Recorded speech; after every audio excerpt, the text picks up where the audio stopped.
I see 5:30 on my clock here.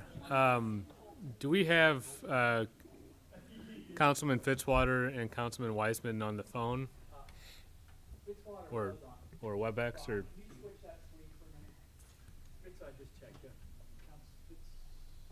Okay, there's Ron. I don't know, is Aaron gonna be some other way, or? I think Aaron was going to be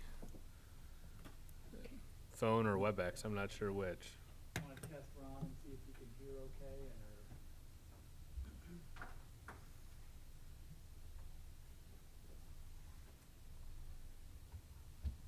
Just test your microphone. Hey, Ron, can you hear us okay? I can hear you a little bit now, yes. There you are. Well, we can hear you just fine. Is it better if I get closer to my microphone? Okay, great, thanks. Okay. Well, I'll go ahead and call the meeting to order. We'll see if Councilwoman Wiseman calls in. I think this is about the attendance that we were expecting for tonight in the room because of a number of other activities going on outside of the building. So just a couple housekeeping notes. Tonight will not be our final meeting. I think that's fair to say. But with what I'm seeing in terms of progress and remaining outstanding items, and barring some extraordinary occurrence that I'm not anticipating at this point, it's my intention that we try to get this all wrapped up Monday. And in order to accomplish that, our meeting Monday will not be subject to the 90-minute rule. So I just want everybody to have fair warning and not be surprised when we show up, in terms of the scheduling, so that you don't schedule something for yourself at 7:05 p.m. That you might need to scramble out of. But also so that there is a full understanding that if you have something that you have been working on or attempting to present or wanting to get a vote on, it may be that you bring it up Monday night and you also need to roll right into a vote on it of some sort. We've certainly had ample time for discussion. I think certainly to this point, and we're not done yet, but I think this has been certainly one of the best, most substantive rounds of discussion on a number of topics across the budget in my 5 or so years on the council so far, and I appreciate everyone's participation and contribution to that. So I don't think that Monday is an unrealistic goal for us for wrapping this up, to at least vote it out of committee, and then that will give staff about a month to have everything squared away before the new fiscal year starts. So just making sure we're all on the same page and maybe pack a lunch Monday night.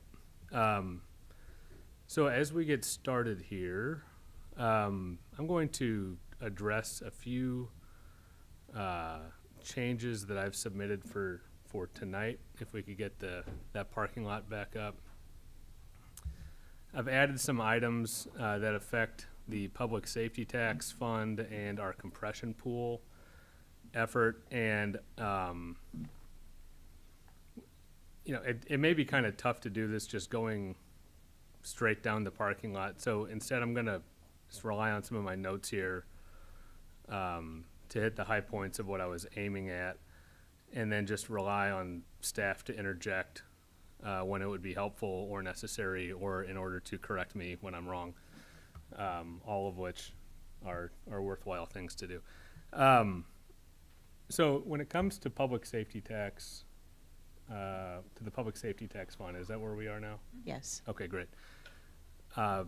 Because of the revised revenue projections that we adopted at a previous meeting, our starting place for this fund is $3,375,000 for FY23. And staff has shared sort of some preliminary mock-ups as to how funds could be distributed out of there. So some of these are things that have been in those staff mock-ups, and some will not be. There's $121,000 committed for 911 salary increases, for instance, in FY23. There's $1,135,000 that is committed for FOP salary increases in FY23. What was already in there for tonight was $273,000 committed for IAFF, that's the firefighters union, their members increase for FY23. And it's my understanding that that 4%, that amount relates to the 4% of average salary increase that has already been applied to city employees other than FOP. Is that correct? Correct. Okay, so that's already in there. And could you just maybe give us a little idea as to what went into that calculation and reaching the 273? So I know what the starting point was for fire, and I know what the ending point was after those 4% average increases. So that is the difference. That is the total cost of the 4% average increase. It includes everything: retirement, all benefits, taxes. That was the increase in total, with the exception of one administrative person in fire, and also with the exception of command staff. I think that there's another item that is listed on the right-hand side of the screen there at $25,000. That would have related to command staff only. Okay. I was trying to tinker and get close to the 273 earlier today, and I couldn't come very close, but there may be some amounts that I'm just not aware of being included in there. So if we could just talk about that later, and we can get to the bottom of that. Okay. But that 273 relates to salary amounts that are treated like any other salary amount. Is that right? Correct. Okay. Just for the IAFF covered individuals and the benefits associated with it. Okay. So in the last week or so, I think we've also arrived at a target number for to commit for IAFF straight time, and that total number is $1,060,625 by the latest information I have. But that would include the 273 that's already in there, and I think folks understand that. The 273 they've already been given, yes. So line 14 there on the parking lot that says IAFF allocation, that's 787, is the difference between the $1,060,000 and the 273 that's already in there. Correct. So that's the additional funding that is needed in order to get to that target total number. Yes. And that's why I included that in there. And the effect of getting to that $1,060,625 is essentially that we will have identical per covered employee increases out of the public safety tax fund for covered IAFF employees or IAFF members, fire employees, and covered FOP member police department employees. That's my understanding. That's the math that I've seen. And until someone comes back with better math, I think that's what I'm rolling with on my sheet here anyway, and I haven't heard anybody disagree on that point yet. So, And just to clarify, because there has been conversation about the fact that we do not contribute both Social Security and Medicare for fire, but we do for FOP, and we have a higher loggers rate for fire, and we want to make sure that it's comparable excluding those items.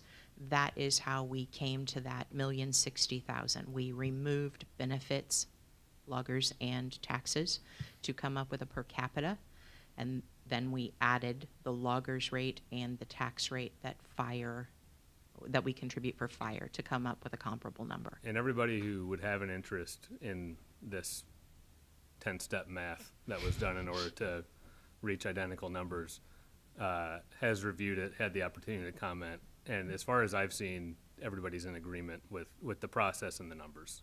So I have not heard any disagreement. So that is the basis for that particular set-aside number and how it interacts with the 273 that was already in there in the budgeted public safety tax number. Next, there's and I don't know if it's on there. Okay, well, next coming out of Public Safety Tax Fund, anyway, on my sheet is $25,000 committed for fire command staff for salary increase in FY '23 because they would not be included within the IAFF contract.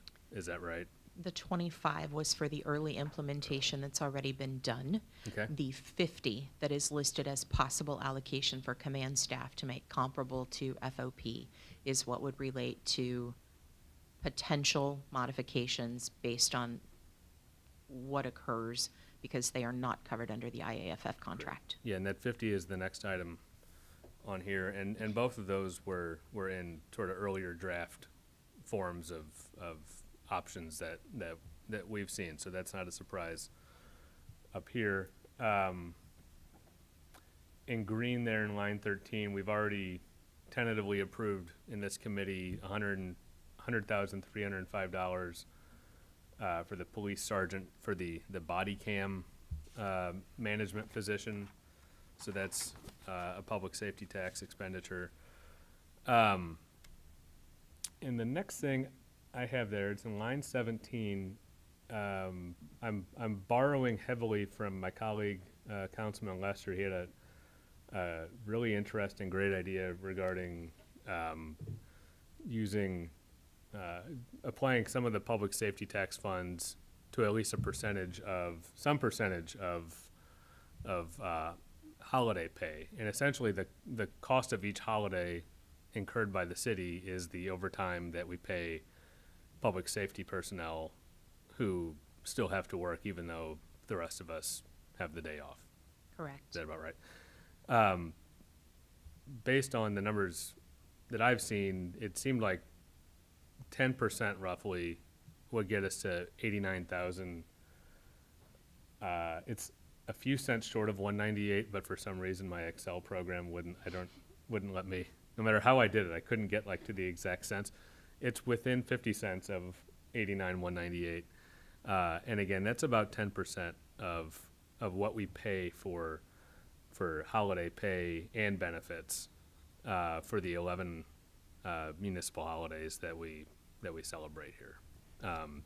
So I think that's a great idea and a good use of these funds, since 100% of that expense is going towards public safety salaries. And then I have plugged back in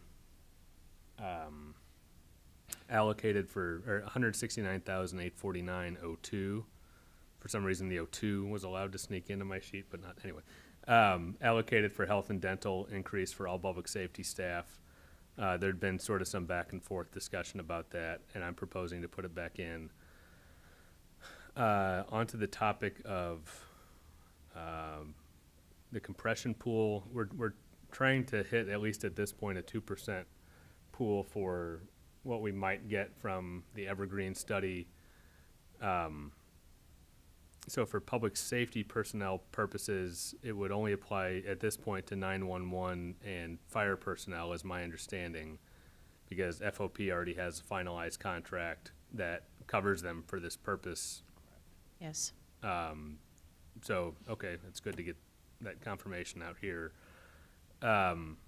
So for public safety, for fire and 911, it would be $164,942, all of which can be absorbed with current balances that are projected for public safety tax fund. And then finally, and this kind of mirrors something I'm going to get to next, but the police department grant manager position that we have tentatively approved out of here, which is about 73,000 and change. I would propose that we pay for $40,749 of that out of public safety tax fund, because that exact amount from that position will be necessary in a moment, at least in my calculations, when we try to fund the general fund, airport fund, and transit fund compression pool.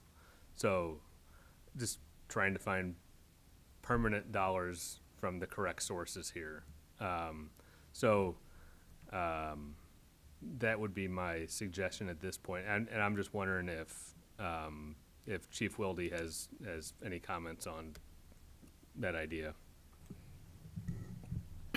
Well, I think in staying with the spirit of what the tax was, which was to support salaries and equipment purchases, I look at that position, and most of the grants that are available go directly to either salaried positions for community policing officers, those sort of things, or the acquisition of equipment. So I think it ties in with the spirit of the tax if we can use that position to generate more funds for positions and for equipment, that it would help offset some of the other requirements out of the public safety tax. So I would support it.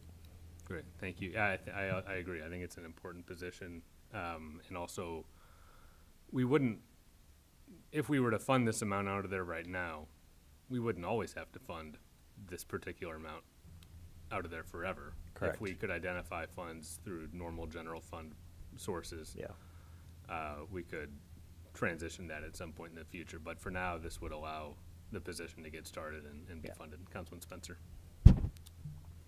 As far as that position, could it potentially be rolled into a shared dual agency position to possibly supplement what some of the fire needs are with grant writing?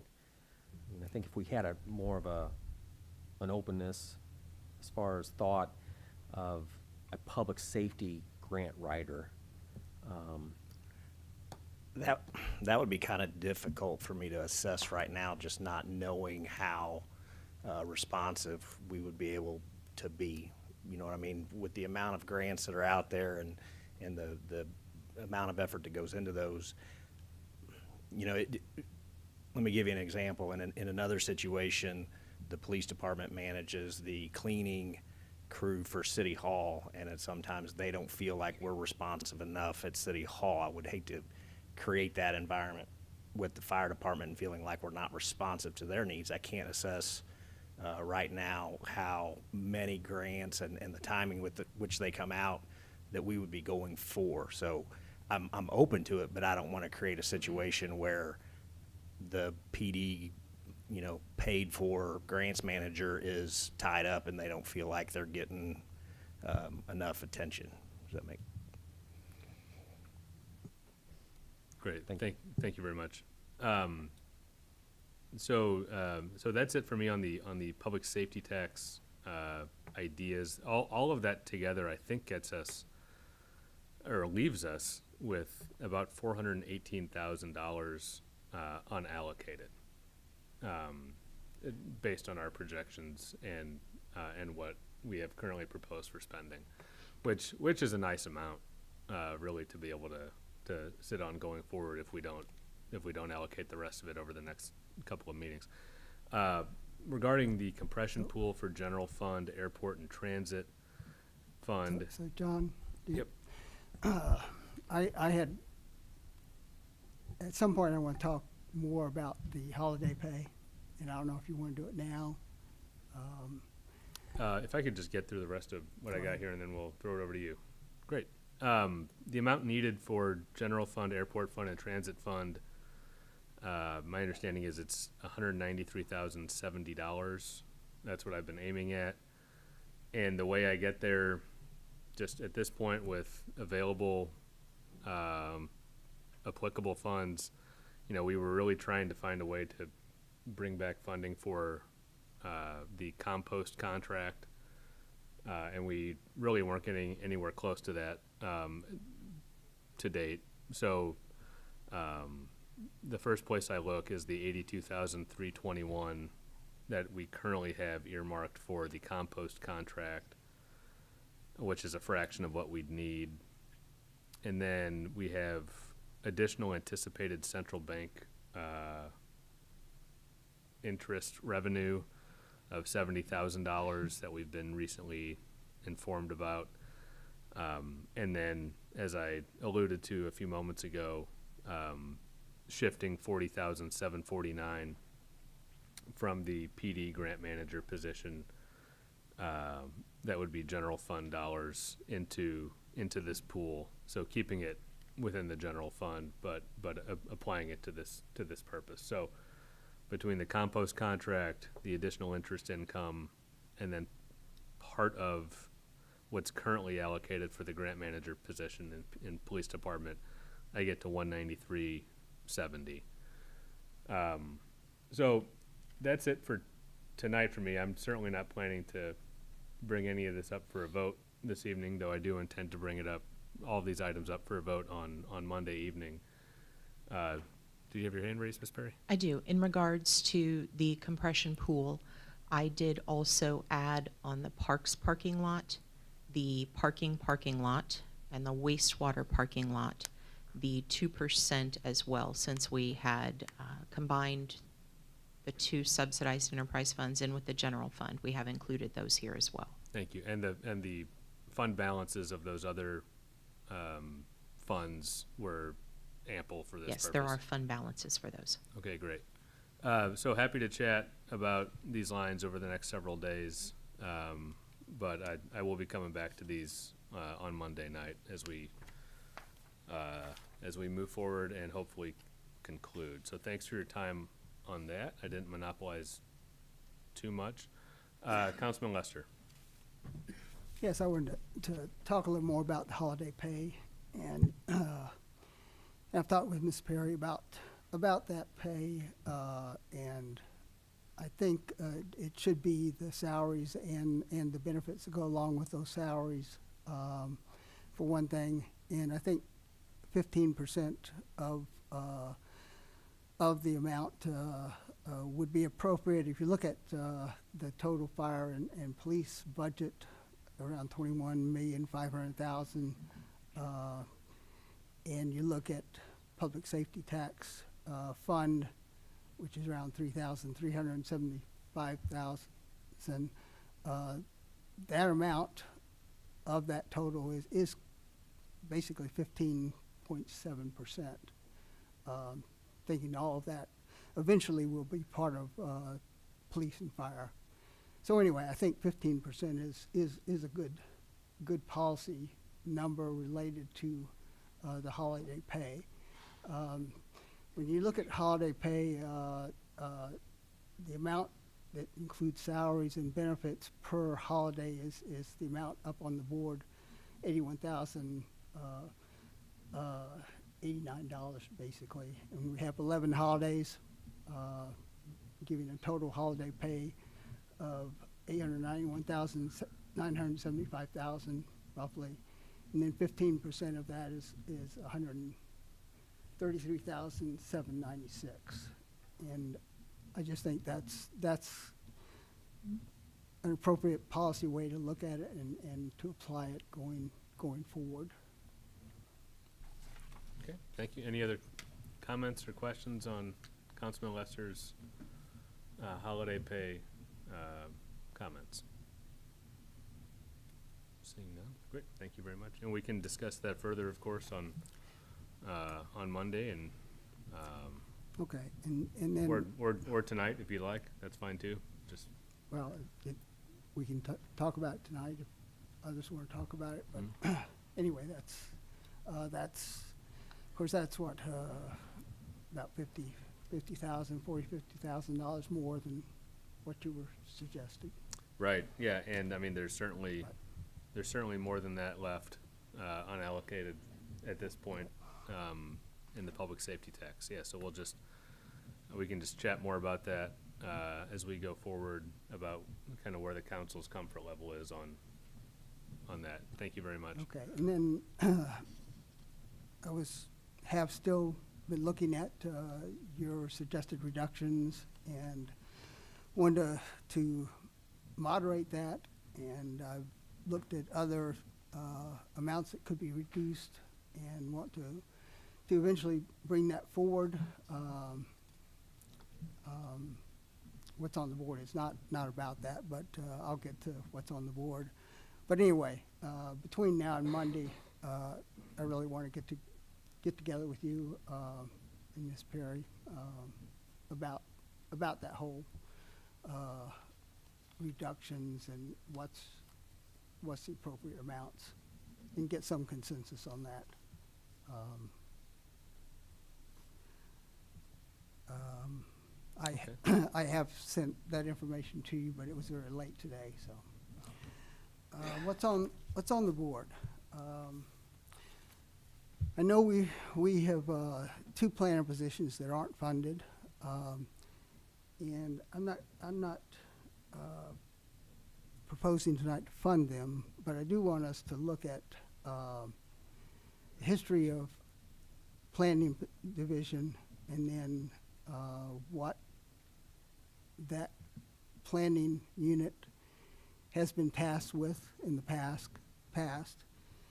In the recent past, in 17, 18, 19, you know, they had 5 planners, and the amounts that, in terms of grants that they were working with was, you know, in the $300,000-$400,000 range, with just a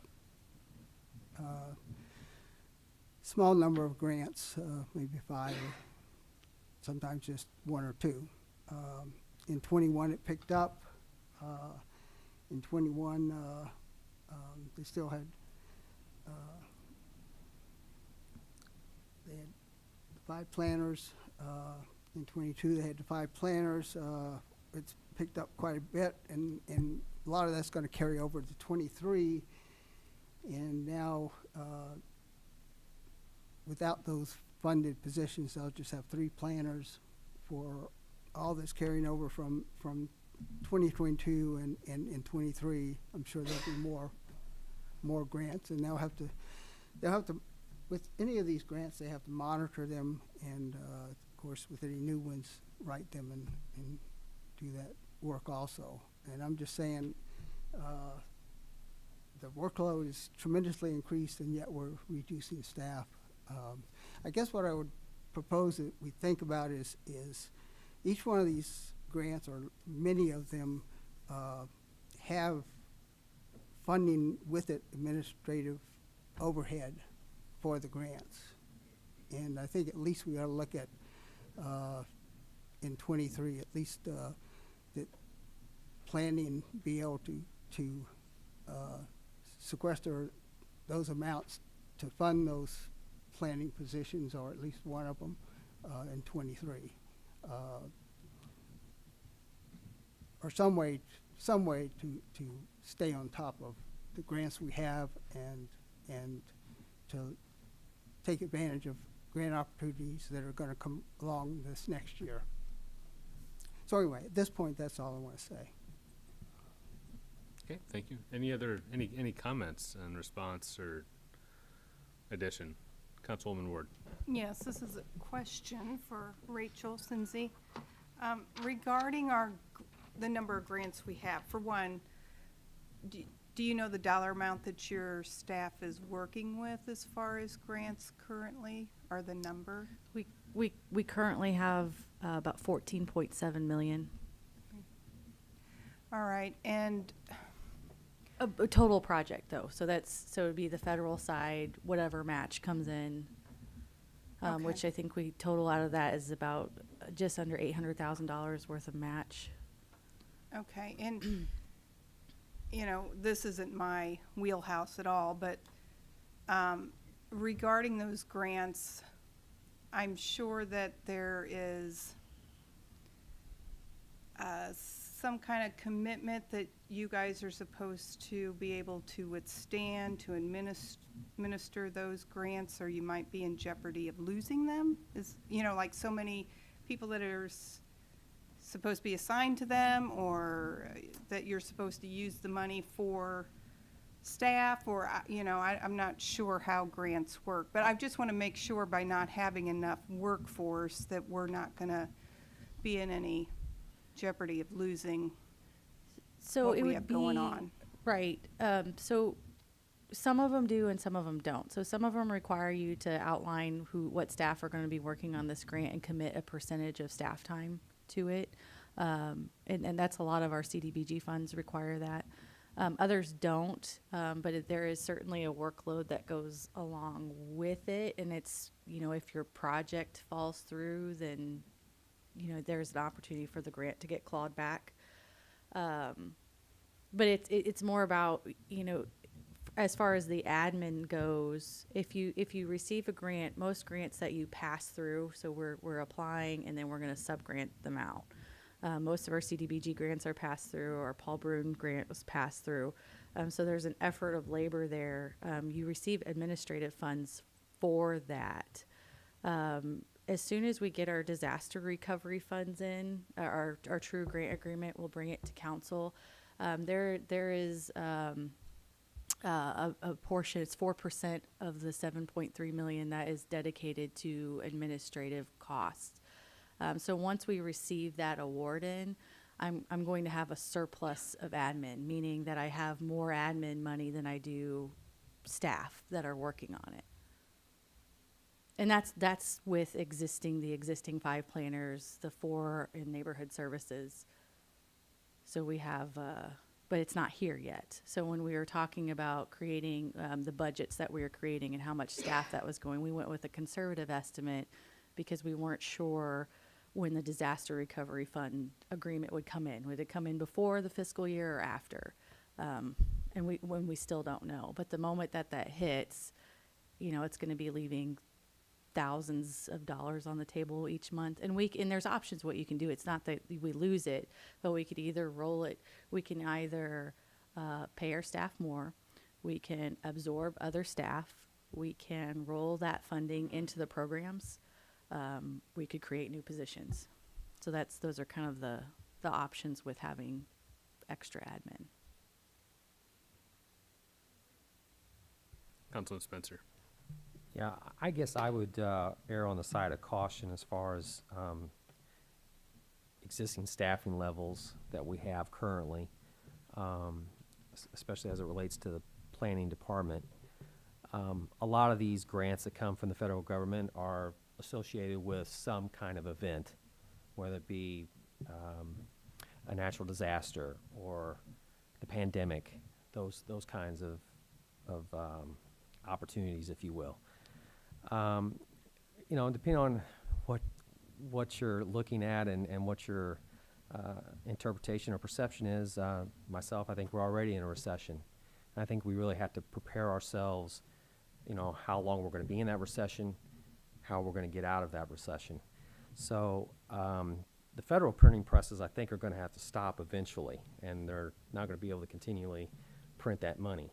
So, I think we have opportunities to not only look at it from the prism of, well, we got more grants, so we need more staff. There might be other opportunities, obviously, subbing that out to a third party. I've been saying that repeatedly as well. Or like you say, that can be rolled into the program itself to increase more dollars for the actual program. So, which I don't think would actually be a bad scenario. So I'm just really cautious about adding increased staff at this moment in time with what we got going on as far as the national indicators of even some industry leading indicators are saying they're laying off. So, government's always slow to react. They're always the last to kind of have a hard reset, if you will, as far as looking at staffing levels. So I'm just really concerned about that, and ought to take advantage of the vacancies that we have existing right now, to where we don't get ourselves into a position where we potentially have to look to lay off or furlough. So that's my cautionary plea tonight. Thank you. Thank you for that. Any other comments, questions on that particular topic? I will take this opportunity to remedy an oversight of mine from earlier in this meeting. I know it's a formality, but Ms. Donaldson, would you call the roll, please?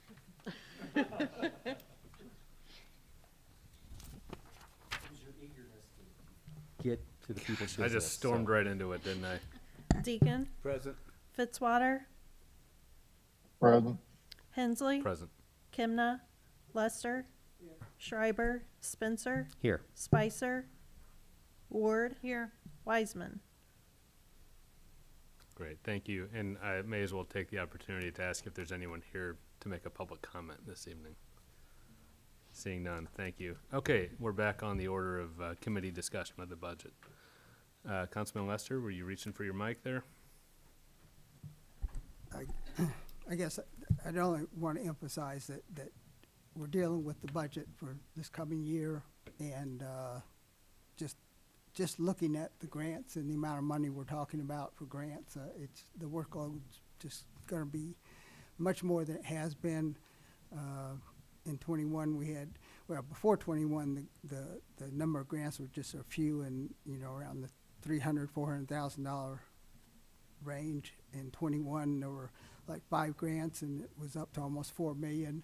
And in 22, it's like a dozen or more grants, and it's up to almost 15 million. So I mean, it's just considering that and reducing staff at the same time. It's talking about this next year. It's just I think concerning, and that's what we're doing with the budget, is looking at this next year.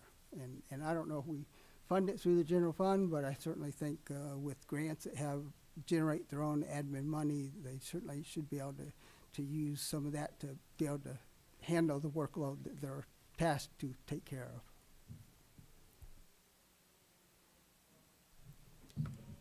Thank you. Any other comments, responses, points on that topic? Seeing none. Any other topics of discussion any council members might want to bring up this evening?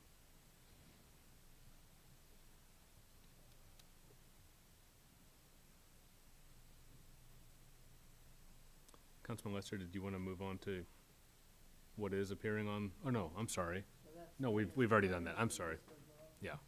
History of planners on the right side of the screen.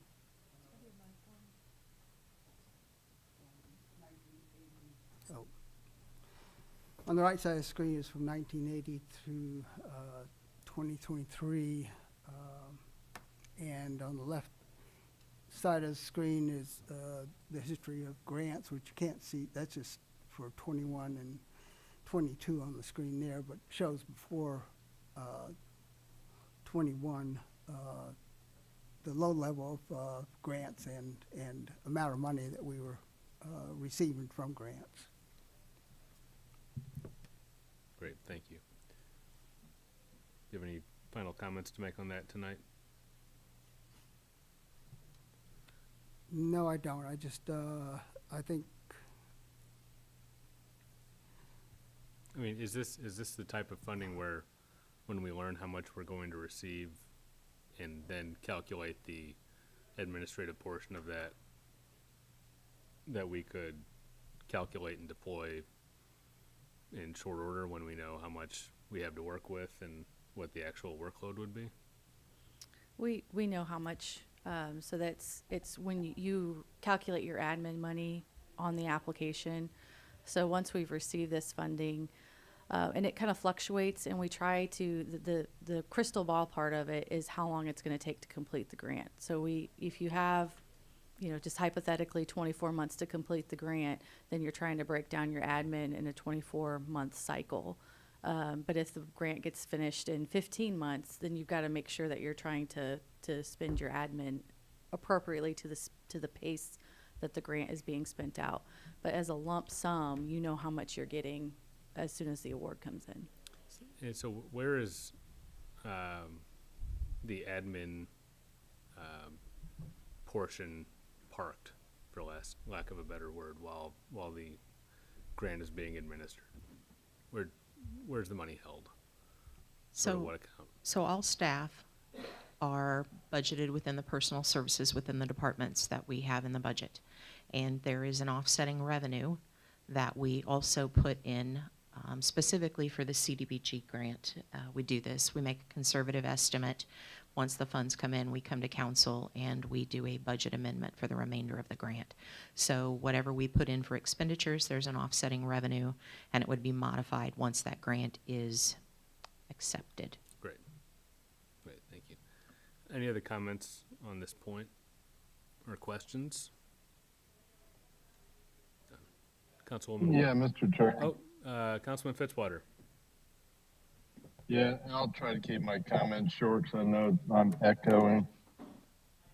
I just want, I agree with the comments that Councilman Spencer made in the long haul.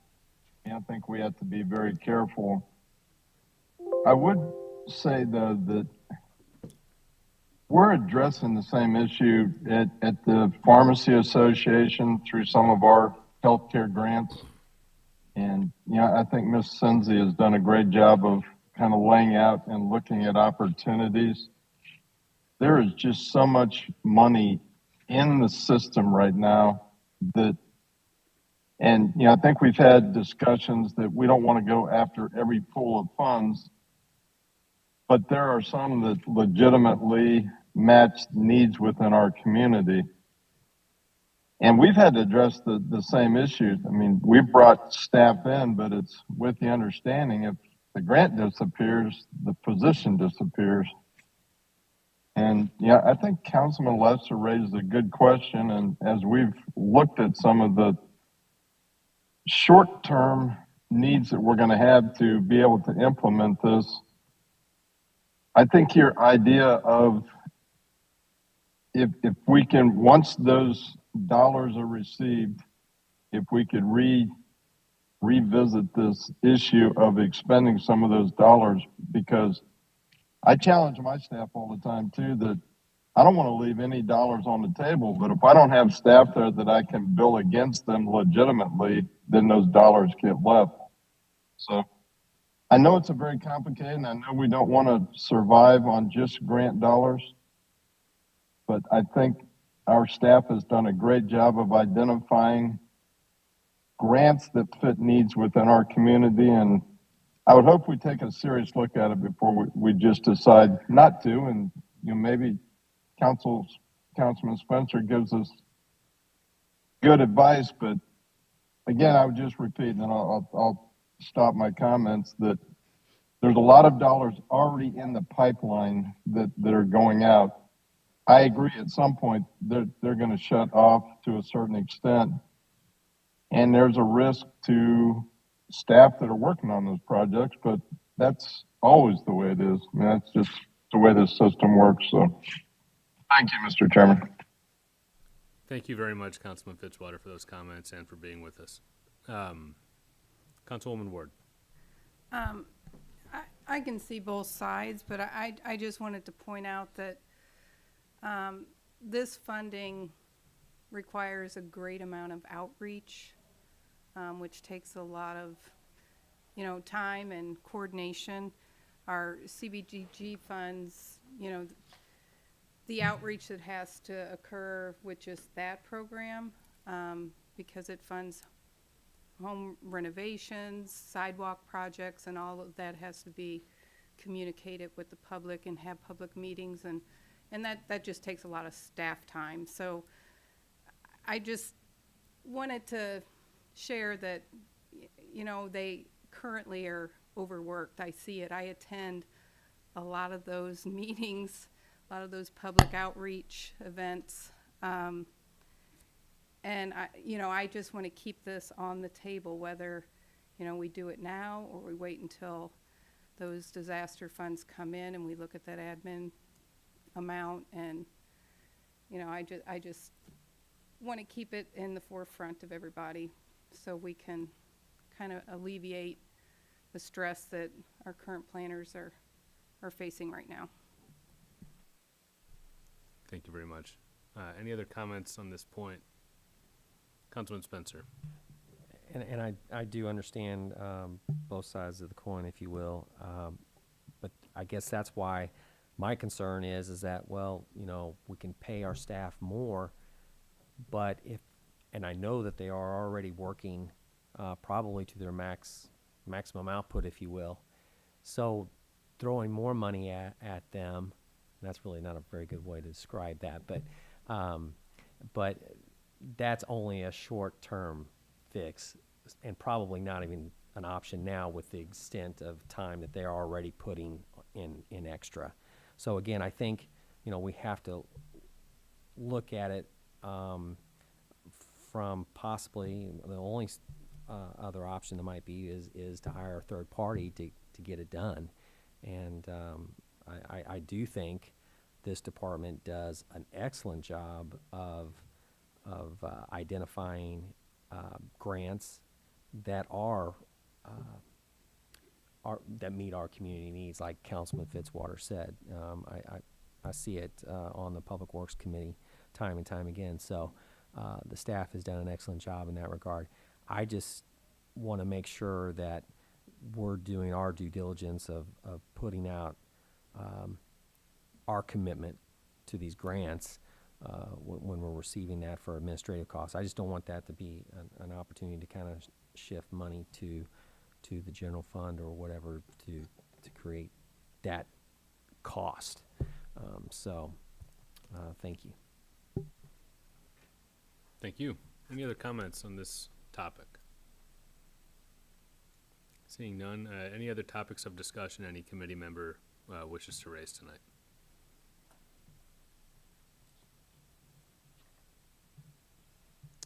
Any comments from staff? I do want to make council aware of the fact that once we adjourn this evening, I will be out of the office until October 10th. I will be joining the remaining budget meetings, however many that may be, virtually. But if there are any communications that we need to have to clarify things, if you would send them to me via email, I will be responding in the evenings as best I can to try and accommodate those things. The intention, I think, also is that we would intend to pull this off of the informal calendar on October 17th. There have been a lot of modifications, and if it passes council as it's been modified, we really want to have ample time to scrutinize all of the changes that have been made and make sure we have it right. And October 17th would give us the opportunity to do that. Yeah, so whether it was this coming Monday or even next Thursday that it passed out of committee, Yes. still ample time to hit that October 17th Yes. mark. And we'll have another council meeting between now and then. Correct. But we There's wouldn't one need on to, the 3rd. we would not need to necessarily bring it off the informal at that point. I would prefer you don't. Great. Well, I'll just take this opportunity, Sheila, to thank you for really able leadership on this. This has been, every year it's a laborious process. This year, More so. extra so, right? It just thank you very much, and we will all row the boat to shore together right here as we mix metaphors and land the plane. So, any other? I would like to echo those comments. Thank you Great. very much. You've been very helpful to really getting into it in this detail has been new for me, so thank you. Sure. Absolutely. Well, this is our 1 minute warning. I'll ask again if there are other topics. Okay, Councilman Spencer. Yes, and I think I did bring it up in this process as far as the budget process to the Parks Commissioner. I still haven't received any of those bills for the director lunches for 2022 that you said you'd provide. It's been several weeks, so thank you. Thank you. Mr. Kroll. Could I just mention a few things? As far as the compost contract, there is a time frame related to that. If we're going to cancel that, then we would need to let them know. And then the other thing I'd like to mention is we're working on some supplementals out of this year that we'll give to Chairman Hensley and hopefully have some conversation about that at Finance Committee or something like that. We've talked about several of those. Health insurance, I think the workers' comp. We've talked about some inflationary kinds of things like gas and some things like that. So working on pulling all that together. Can't wait. Thank you very much. Councilman Spencer. In relation to that, is that to close out this year's budget? This for year's, 20 yeah. Yes, Okay. yeah. Just wanted to clarify. Thank you. And by close out this year's budget, you mean get to the end of the current fiscal year, not close out the budget process that we're working through currently? Correct. The close out our current fiscal year. Yes, perfect. All right. Thank goodness. All right. Other topics of discussion for this evening? Seeing none, I'll just remind everyone to bring their ideas and proposals and brilliance, and most importantly, their offsetting sources of funding to Monday night's meeting. And if you have an item that you are at all interested in having entertained and potentially affecting the current draft budget for FY23, to be prepared to present it, field questions, discuss it, and then seek a vote on it Monday night. And we'll have as much time as we could possibly need for that. So any other topics for this evening before we adjourn? Seeing none, we are adjourned. We'll see everyone back on Monday night. Thank you all very much.